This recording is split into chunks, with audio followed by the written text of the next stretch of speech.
vous êtes en affaires, vous travaillez pour une compagnie et vous découvrez qu'ils font quelque chose d'illégal et de corrompu. Quels sont vos choix? Hein, on peut le dire, mais qu'est-ce qui va vous arriver? Vous allez perdre votre travail, mais si vous vous taisez, qu'est-ce que vous perdez? Vous perdez votre intégrité. Donc, qu'est-ce que vous faites? Qu'est-ce que vous faites? Non, ça ne devrait pas être une question difficile, là. Vous devriez faire la bonne chose. Vous devriez choisir de perdre et de le dire. Vous devriez maintenir votre intégrité parce que votre intégrité est plus importante que votre travail. C'est vrai. Est-ce que vous êtes d'accord avec moi, là? Ça m'inquiète. Le staff est là et ne répond pas. Ça m'inquiète vraiment.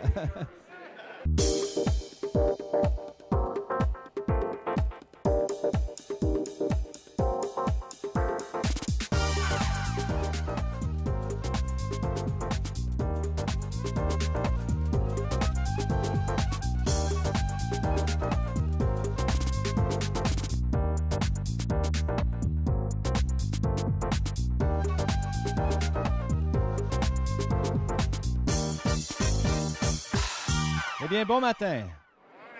Ce matin, le Kobayashi Maru, aussi connu comme le scénario où on ne peut gagner. Il y a juste quelques personnes qui connaissaient. Si vous êtes un Trekkie dans la salle, vous savez exactement ce dont je parle. Mais si vous n'êtes pas un Trekkie, ce matin, vous n'êtes pas sûr, vous allez dire quoi? Eh bien, je dois vous poser, là, laissez-moi aller plutôt avec moi, suivez-moi pendant quelques instants et écoutez cette histoire. Et ce matin, vous allez apprendre comment gérer avec un des plus grands défis de la vie, le scénario où on ne peut gagner. Et le Kobayashi Maru, c'était un exercice de formation là, de l'académie dans l'univers de Star Trek. Et voici comment ça fonctionnait.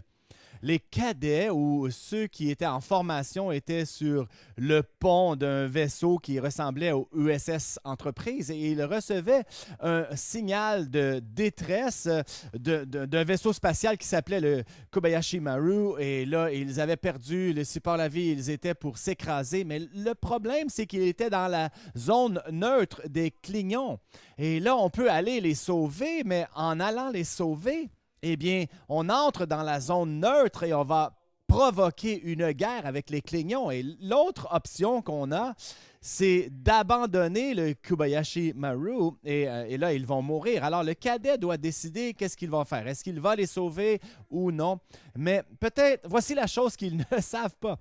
Peu importe la décision qu'ils vont prendre, ils vont perdre parce que l'exercice est programmé que toi et le Kobayashi Maru allez être détruits. Alors, c'est le scénario où on ne peut gagner. Et le seul cadet qui a réussi cet exercice pour gagner, c'était qui? Capitaine Kirk, évidemment, parce que lui, il ne perd jamais, vous le savez. 2009, Territoire non découvert, c'est mon film préféré. Et c'était comme avant, et on voit Captain Kirk quand il est un jeune cadet, il va au travers les rangs avant de devenir capitaine de l'entreprise. Et c'est Chris Pine qui est l'acteur qui joue le Capitaine Kirk et il fait un travail merveilleux. Et ça nous raconte vraiment, 27 ans plus tard, comment il a réussi ce scénario où on ne peut gagner. Vous savez comment il a fait? Il a triché. Il est allé la nuit et il a reprogrammé l'ordinateur et l'épreuve afin qu'il puisse gagner. Évidemment, un Spock plus jeune l'accuse d'avoir triché, mais quand même, Kobayashi Maru veut dire quand tu veux vraiment gagner, triche, comme Chris Pine. Et il a reçu une récompense pour avoir pensé d'une façon originale. Et c'est un peu l'image pour vous là, que Kobayashi Maru, on va arrêter d'en parler, là, mais je vais parler du scénario où on ne peut gagner. Parce que la vie, et si vous regardez un peu l'histoire, vous allez réaliser que une des parties de la vie humaine, c'est qu'on fait toujours face à un scénario où on ne peut gagner. Hein. Regardez dans l'Europe médiévale. Et il jugeait des sorcières, hein, et on était accusés comme sorcières. Qu'est-ce qu'il faisait? Et il nous attachait et il nous lançait dans l'eau pour voir si on flotte. Et si on flotte, ça veut dire que vous avez appelé le diable et vous êtes une sorcière et on vous tue. Et si vous coulez, ça voulait dire que vous n'étiez pas une sorcière, mais quoi? On meurt noyé, donc on ne peut pas gagner. dans ce scénario. On rit, mais ça fait partie de l'histoire. C'est une vraie... Et voici ce qui arrive avec le scénario où on ne peut gagner. Eh bien, on rencontre ce scénario presque à tous les jours de façon insignifiante. Hein? On va manger le choix entre deux sandwichs, du porc ou du bœuf. Et le problème, c'est que vous êtes végétarien, allergique au blé. Alors, vous êtes dans un scénario où on ne peut gagner. Il n'y a pas d'option pour vous. Et alors, vous dites, tant pis, c'est pas grave, une sandwich. Mais est-ce qu'il y a des hommes mariés ici? Vous connaissez les scénarios où on ne peut gagner, hein?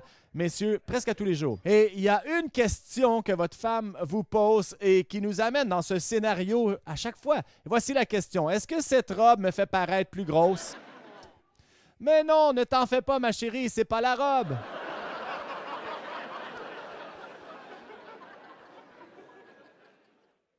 Vous êtes dans un scénario où on ne peut gagner. Il n'y a pas de bonne réponse. Alors, ce dont on veut parler ce matin, c'est le scénario où on ne peut gagner, Kobayashi Maru. Mais heureusement, ces scénarios où on ne peut gagner ne sont pas toujours importants, et peu importe que l'on gagne ou perde. Mais il y en a qui sont vraiment des scénarios où on peut mettre notre vie en péril, et on va en voir aujourd'hui. Alors, première chose, je veux vous donner les trois approches au scénario où on ne peut gagner. Il y a trois façons où on doit gérer cela. Première façon, c'est de refuser de perdre. La deuxième façon, c'est de choisir de perdre. Et la troisième façon, c'est, on peut faire comme Jésus, confondre les Juifs. Je ne veux pas manquer de respect ici, là. Je vous dis, c'est exactement ce qu'il a fait. Souvent, lorsqu'il était dans un scénario où on ne peut gagner, il voulait confondre les Juifs. Alors, c'est ce qu'on peut faire. Alors, voyons le dernier point, là. Et on ira aux deux premiers en premier. Je vais vous le montrer parce que c'est quand même important et ça va mettre la table pour la discussion. Tournez dans Luc 20 et le verset 1.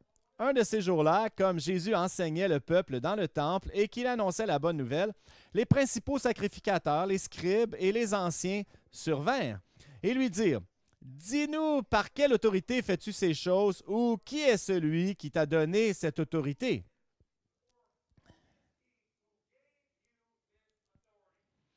Il leur répondit, évidemment, c'est un scénario où il ne peut gagner. Pourquoi? Bien, premièrement, où sont-ils? Où? Sont dans le temple. Et qui sont les gens qui le confrontent? Les principaux sacrificateurs, les scribes et les anciens, qui sont quoi dans le temple? Et ils sont ceux qui établissent les règles, évidemment. Alors, on lui pose cette question. Par quelle autorité fais-tu ces choses et que tu dis ces choses? Et voici le scénario où on ne peut gagner. S'il dit c'est Dieu, alors on va l'accuser de blasphème. Et s'il dit de ma propre autorité, eh bien, il va avoir autant de problèmes parce qu'ils sont l'autorité dans le temple. Jésus n'avait pas d'autorité, c'était eux qui avaient l'autorité dans le temple. Donc, c'est un scénario où on ne peut gagner. Mais voici ce qu'il fait. C'est absolument brillant. Et je vais vous regarder le verset 3. Il répondit, je vous adresserai aussi une question. Dites-moi, le baptême de Jean venait-il du ciel ou des hommes? Mais ils raisonnèrent entre eux et dirent, si nous répondons du ciel, il dira, pourquoi n'avez-vous pas cru en lui? Et si nous répondons des hommes, tout le peuple nous lapidera, car il est persuadé que Jean était un prophète. Alors ils répondirent qu'ils ne savaient d'où il venait. Et Jésus leur dit, moi non plus, je vous dirai par quelle autorité je fais ces choses. Bouya! Confondre les Juifs, cette approche dans ce scénario. Et pensez-y un instant, qu'est-ce qu'il a vraiment fait? Il était dans un scénario où on ne pouvait gagner. Qu'a-t-il fait? Il a renversé la table et il les a placés, eux, dans un scénario où on ne peut gagner. Ils ont dit, on est pris, on est pris. On ne va pas le dire. Eh bien, moi non plus, Jésus leur répond. Et il a continué. Et ce qui est fascinant, c'est 11 versets plus tard. 11 versets plus tard, ça se reproduit à nouveau parce que il pensait qu'un scénario où on ne peut gagner, c'était une bonne façon de le prendre. Mais cette fois-ci, ce qu'ils ont fait, c'est qu'ils viennent le voir et lui posent la question. C'est au même chapitre et il lui dit, nous est-il permis ou non de payer un tribut à César? Pourquoi était un scénario où on ne peut gagner? Parce que si Jésus dit oui, on peut alors, il montre qu'il n'est pas loyal à Israël qui avait été pris captif sous les Romains, donc ce n'était pas une bonne réponse. Mais de l'autre côté, s'il dit non, on ne peut pas payer un tribut à César, eh bien là, il ne paye pas les taxes et il est hors la loi, il va être arrêté. Non, là, ils étaient convaincus que c'était la question parfaite. Encore une fois, que fait-il? Il dit, montrez-moi un denier. Et il lui montre un denier. Il dit, de qui porte-t-il l'effigie? Ils disent, de César. Alors il dit, rendez donc à César ce qui est à César et à Dieu ce qui est à Dieu. Bouya! Il a fait encore. Et là, ils sont partis frustrés. Mais c'est comme ça qu'on peut gagner aussi dans un scénario où on ne peut gagner, c'est de renverser les tables, confondre l'adversaire. Et voici pourquoi d'utiliser cette approche, c'est un scénario où on ne peut gagner. Et je vous dis pourquoi, parce que vous n'êtes pas assez brillant pour répondre comme Jésus. Je pense qu'on n'est pas assez brillant. Et savez-vous la différence entre vous et Jésus? Je vous l'ai posé souvent cette question. Il est Jésus et vous non. Vous savez, on ne peut pas répondre comme ça. Il y a très peu de gens là, qui sont capables de penser rapidement comme ça. Et il y en a eu quelques-uns dans l'histoire. Winston Churchill en était une de ces personnes. Il y avait une adversaire, Nancy Astor, et elle était tellement en colère contre lui un jour, elle lui a dit « Winston, si j'étais ton épouse, je mettrais du poison dans ton café. » Et il lui répond « Nancy, si j'étais ton mari, je le boirais. »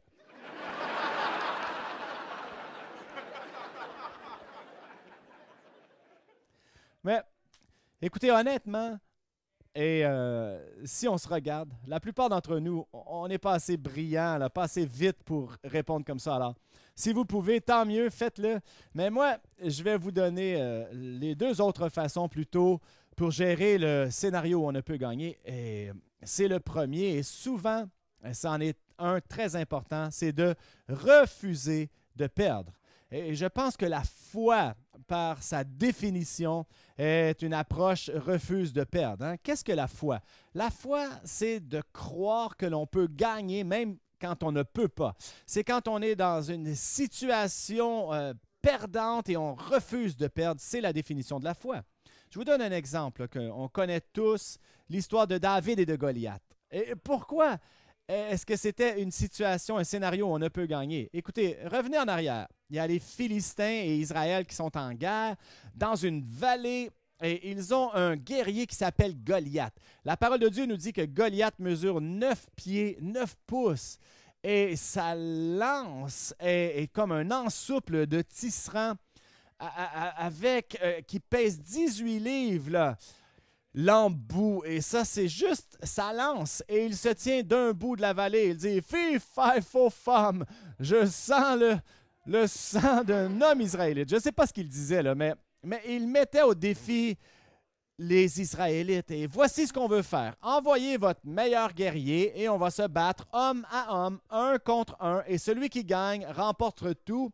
Et les perdants serviront les gagnants pour le reste de la génération. Et pourquoi c'est un scénario où on ne peut gagner pour Israël? Parce qu'ils n'ont personne qui peut battre ce Goliath. Il est plus grand que tout le monde dans le camp d'Israël, dans l'armée d'Israël, et personne ne peut se battre. Et l'autre scénario, c'est, eh bien, si on ne fait rien, qu'est-ce qui va arriver? Les Philistins vont les attaquer de toute façon et ils vont gagner. Alors, d'un côté ou de l'autre, ils perdent. Donc, ils avaient tous très peur, ils se cachaient. Et Saül essaie de mener cette armée. Et ils sont dans un scénario où on ne peut gagner jusqu'à ce que David se présente. Et David arrive. Hein? Vous savez, il n'est même pas supposé d'être là. Où devait-il être? Il devait être en train de garder les brebis. Il ne devrait même pas, mais il voulait aller voir ce qui se passe. Donc, et je l'ai déjà dit, hein? Petit beau pipe qui s'en vient avec ses brebis. Et là, petit David arrive et David dit Hey les gars, qu'est-ce qui se passe ici, là? Et on lui raconte l'histoire, la situation. Et vous savez la première question que David demande? Il dit Qu'est-ce que celui qui vaincra le géant recevra? Quoi? Qu'est-ce qu'il reçoit? Quelle est la récompense? Alors on lui dit il reçoit, il peut marier la fille du roi et plus d'impôts pour toute la famille. Pensez à cela, là. L'histoire de David et Goliath, c'est par rapport à la fille, hein? C'est la fille.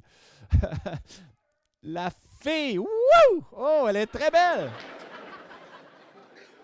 Alors, David décide qu'il va être l'homme. Il va être l'homme. Et voici ce qui, pour moi, est bizarre par rapport à cette histoire. C'est qu'il regarde et voici ce tout petit David qui dit « Qui est cet incirconcis clignon, plutôt philistin, ou c'est tout pareil, qui défie l'armée du Dieu vivant. » Alors, il décide qu'il va aller combattre le géant. Mais voici une partie de l'histoire que je ne comprends pas. Lorsqu'il va dire à Saül, le roi, qu'il va combattre le géant, pour une raison que j'ignore, Saül le laisse aller. Pourquoi est-ce que Saül le laisserait aller? Premier, il dit, tu peux pas y aller, tu es un enfant. Et là, David dit, non, non, tu ne comprends pas. Lorsque je gardais mes brebis, s'il y avait un lion ou un ours, je les ai tués et je ferai pareil avec cet incirconcis. Alors, Saül, il change d'idée, il dit, OK, vas-y.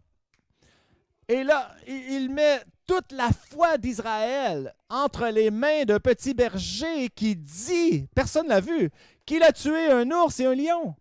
Et moi, je pense ceci. Je pense que Saül a vu un niveau de confiance dans cet enfant qui l'a inspiré. Qu'en pensez-vous?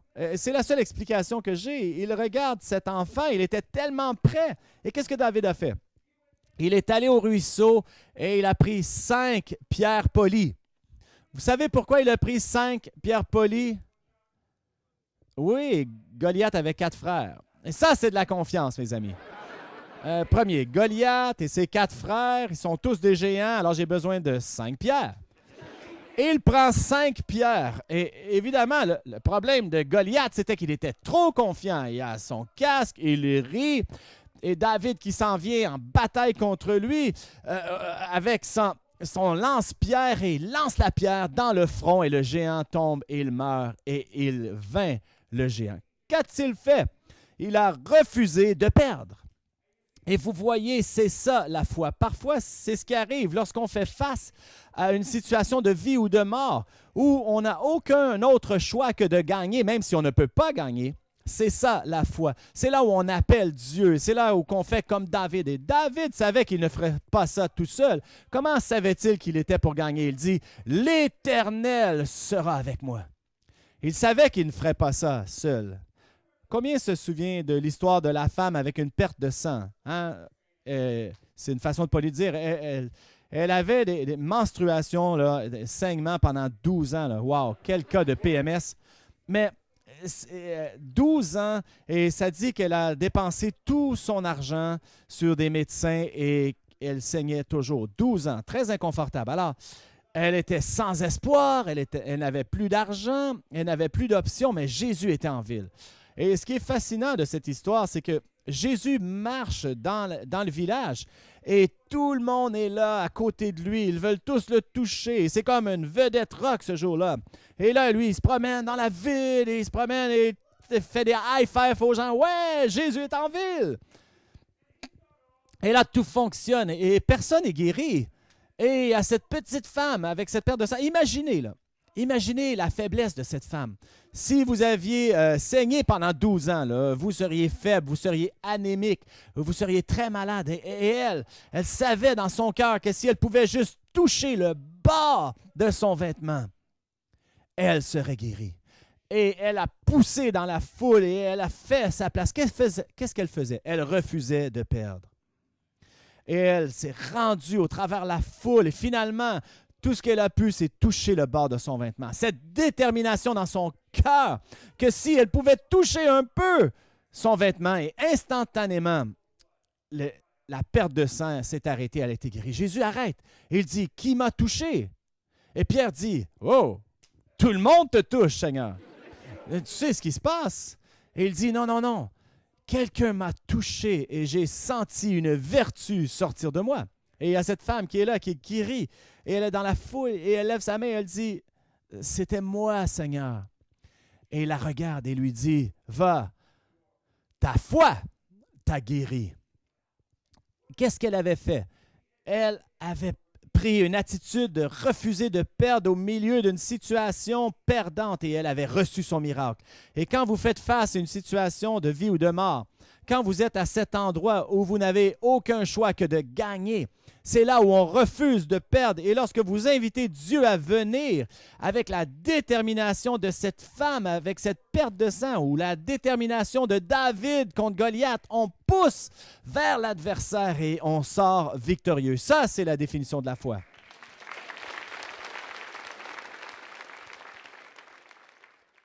Vous savez, certains, ici, vous connaissez l'histoire de notre ami Rob dans l'église. Rob travaillait sur les voies ferrées. Il a blessé son dos. Il avait un disque dans son dos entre les vertèbres. Il y avait une hernie qui était brisée, ou peu importe, là, mais ils lui ont dit, on a juste un choix, c'est d'opérer, Rob, et d'enlever le disque complètement de ton dos. Alors, il est allé dans la salle d'opération et on lui a enlevé le disque. Et il était en convalescence, réhabilitation, et un jour, il a tombé et il ne pouvait plus marcher. Et il était paralysé. Et il ne comprenait pas pourquoi il ne pouvait plus marcher. Donc, on est allé prendre des rayons X et c'est incroyable, là. Ils avaient enlevé le mauvais disque.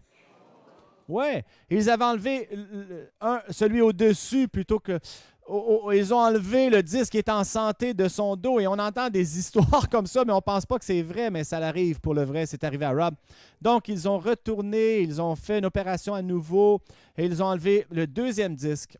Et là, il lui manque 2 disques, 3 vertèbres qui sont écrasées une contre l'autre et aucun disque dans cette région. Il vient à l'église, premièrement en chaise roulante, ensuite en béquille. Il avait comme un carcan pour le tenir. Vous savez ce qu'il a fait? Rob venait s'asseoir ici dans cette chaise. Chaque sermon, chaque fois que les portes étaient ouvertes, il était dans cette chaise parce qu'il était dans un scénario où on ne peut gagner. Une situation où il n'avait pas d'option. Et il venait et il dit, je ne pourrai jamais marcher ou sans douleur, mais il était déterminé. Chaque fois qu'on priait pour les gens, chaque fois, il était le premier à venir en avant. Et je lui disais, Rob, est-ce que tu es découragé de venir ici à chaque fois qu'on prie pour les gens? Et tu viens, est-ce que tu es découragé? Et il dit, non, je ne suis pas découragé. Je suis déterminé qu'un jour, Dieu va me guérir. Et je crois que Dieu va me guérir et c'est ma seule option et je n'ai aucune autre ressource que d'attendre la guérison de Dieu dans mon dos. Et semaine après semaine, mois après mois, on a prié pour lui des douzaines et des douzaines de fois. Et un mardi soir, on faisait une réunion de louange et de puissance comme on fait à chaque mois.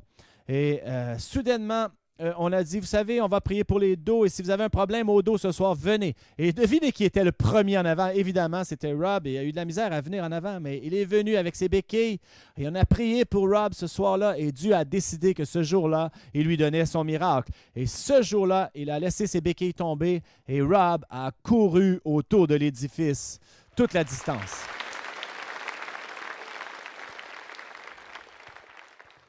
Et j'ai appris une leçon ce jour-là, qu'il y avait un homme avec une détermination dans le cœur qu'il refuserait de perdre, peu importe le temps, il était pour gagner cette bataille éventuellement, et il l'a fait.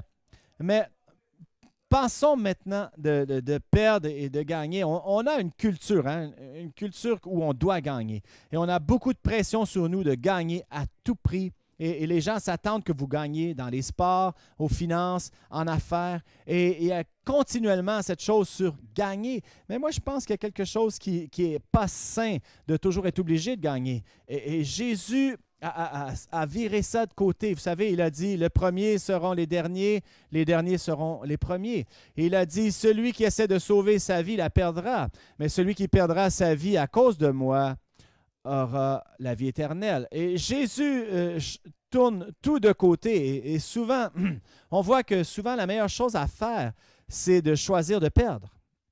Et laissez-moi vous donner un exemple, un scénario. Vous êtes en affaires, vous travaillez pour une compagnie et vous découvrez qu'ils font quelque chose d'illégal et de corrompu. Quels sont vos choix?